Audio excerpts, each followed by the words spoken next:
Hi there. Welcome back to Tiny NH House. I came up yesterday for the week, trying to do a little bit of work. I got the grass cut, or the weeds cut, in front of the cabin on yesterday using my weed whacker. And it's really hot up here this week. It's in the mid 80s. So I'm trying to do as much work inside as possible. Yesterday I also polyurethaned 8 more tongue groove boards, so I am going to try and get those up this week as well. One thing I'm going to try today is the Murphy bed that back there. I'm going to hook up a pulley to it and see how that works. I have thought about, and people recommended, attaching counterweights in the wall, one on each end, but that's going to be a lot of work, or it's going to be more work than just rope and pulleys, and it would cut into the insulation in the walls, I think. So I'm going to try this and see how that goes. And I still haven't figured out how to put the tongue groove up behind the Murphy bed. There's plenty of room for it. When I get to the bottom, there's going to be some pretty big gaps to work around with the hinges there on the bottom. So I'm trying to think that through as well. Well, I've got the Murphy bed lowered from the wall. I put a pulley in place. It's going to be long enough. Well, I actually just tied it up to the wall.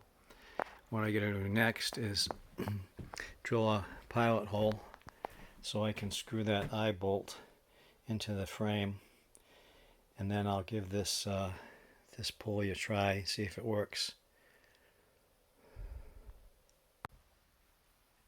All right, I got my eye bolt in, tied it off temporarily to the pulley, so let's give this a try.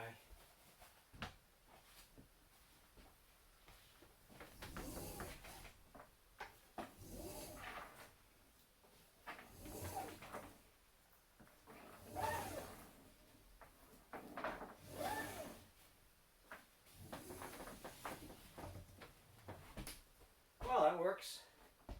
It's not as easy as I hoped. I think I have a 3-to-1 mechanical advantage on those pulleys.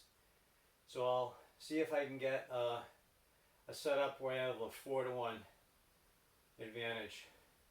And that should be a lot better. I mean, it makes much easier for me to lower and raise the bed, but it would still be too difficult for my daughter or my wife to do by themselves. So let's lower it here.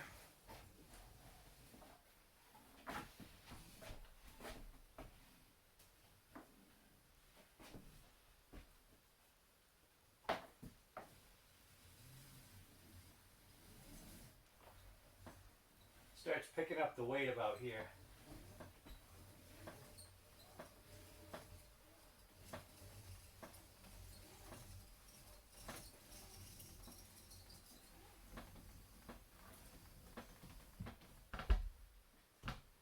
Alright, so proof of concept worked.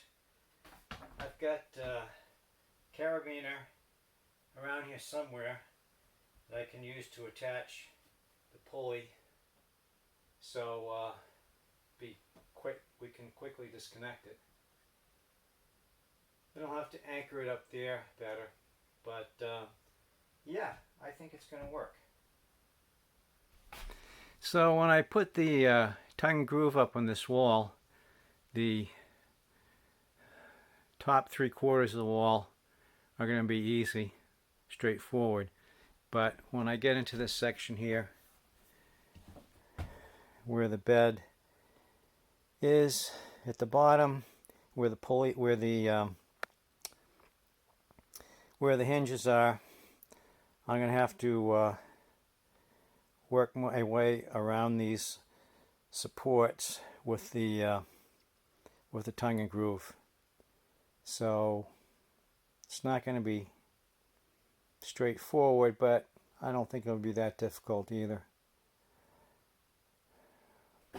If I was to put counterweights on, then the counterweight for this end would have to go into this section of wall, which is about 6 inches wide, and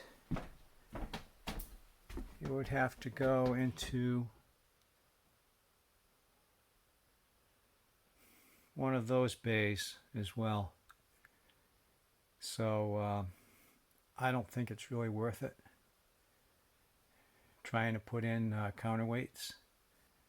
Also, in the future, I may go with a smaller mattress, which will be lighter weight.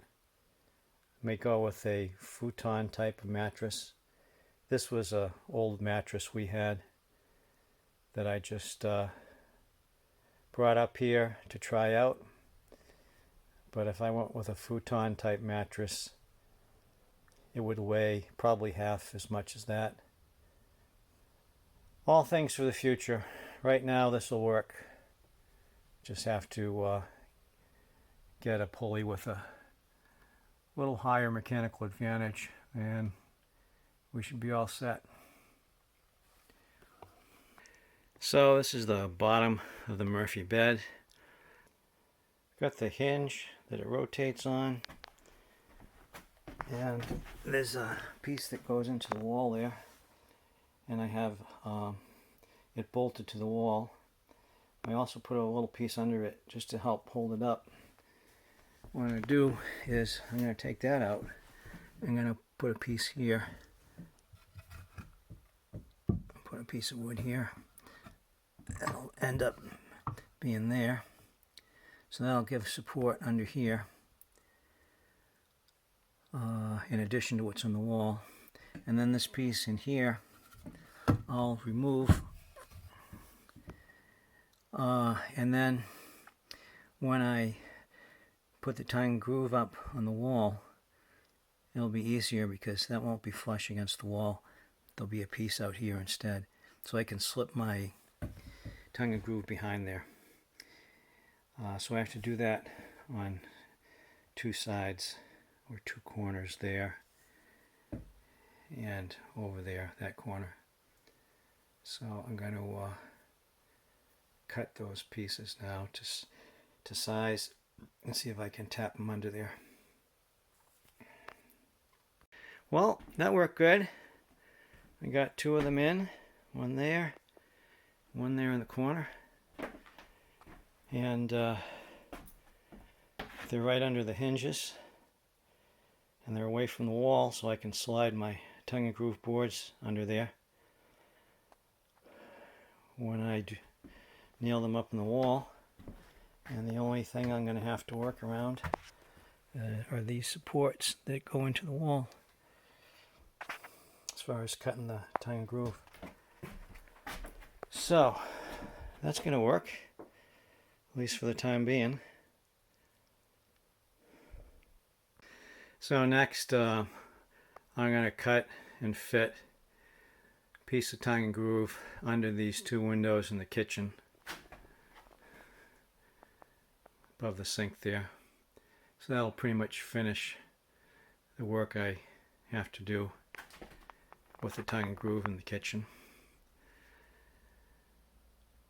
I'll see if I can rig something up with a straight edge, so once I figure out the width, I can do a straight cut. We'll see if I can cut a straight line here with the ruler as a guide. Well, that fits good. Success. Now I have to find my nail gun and drive a couple nails into that to hold it in place, and then do the one under the other window. All right, I need to get 2 more boards up to the right of the door, behind the ladder there. So brought these up from the cellar that have been polyurethaned. I'm going to cut those to length and see if I can get those nailed up there. And then after that, see if I can get 1 or 2 on the left side of the door as well. I am going to have a problem because for some reason the tongue and groove on the left side of the door is not level with the tongue and groove on the right side of the door. It normally wouldn't matter much because it would be going into the top of the loft, but not in this area. Those loft joists on the right will disappear someday. The one on the left will stay. The ones on the right are just temporary, so I can have something to stand on when I work under the rafters putting up tongue and groove. So basically this tongue and groove has to go up about another 5 feet in the middle 16-foot section of the cabin. So I'm going to come up with some method of fudging probably the boards on the left so that they meet up with the boards on the right and that it's not too noticeable.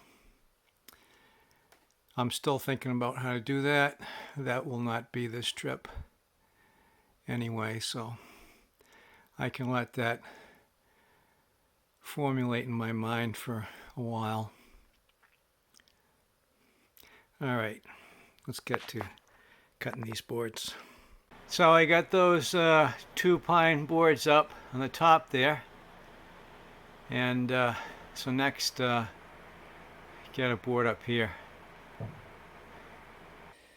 So this is my battery box, and the black cable to the left there is a heavy cable for the pure sine wave inverter.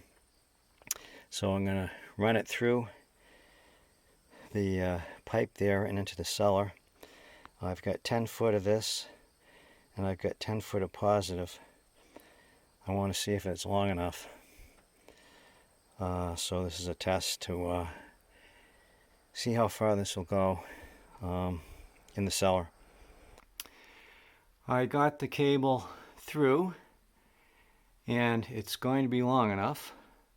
Both of them will be long enough, which is what I was worried about, because up in this corner is where the inverter is going to go, and the red cable will come over to here, and I'll have a shut off and my fuse, and then I'll go into the inverter.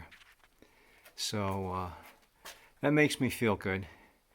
Problem is I'm not going to get the other red cable through the pipe without taking the pipe apart, and that's not something I want to do today because it's 85 degrees out, and I know it's going to be a pain, so I'll wait till next trip for that.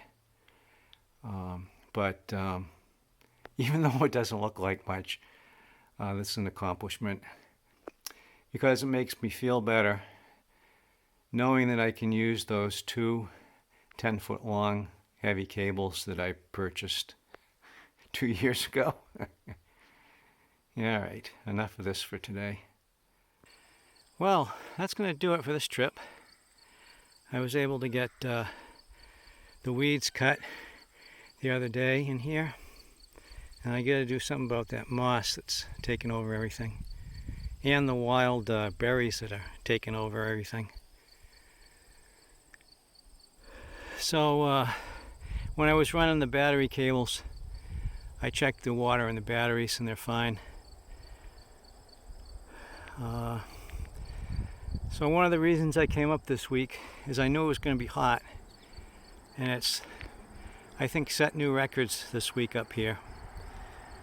The temperature yesterday, Thursday, was 95 degrees, which I think is a new record.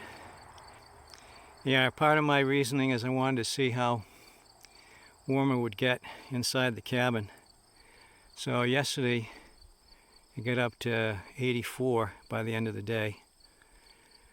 If it's cool at night, I can open the windows and cool it down to about 70 degrees or the upper 60s, and then it's not bad inside. So the first couple nights I was up here, it got down to into the 50s at night, so that was great. I got the inside of the cabin down to low 60s by the morning. But last night it only got down into the 60s, so it wouldn't cool off quite as much. So that's going to be it. Thanks for watching. Please give me a like and subscribe to the channel, and we'll see you next time. Bye for now.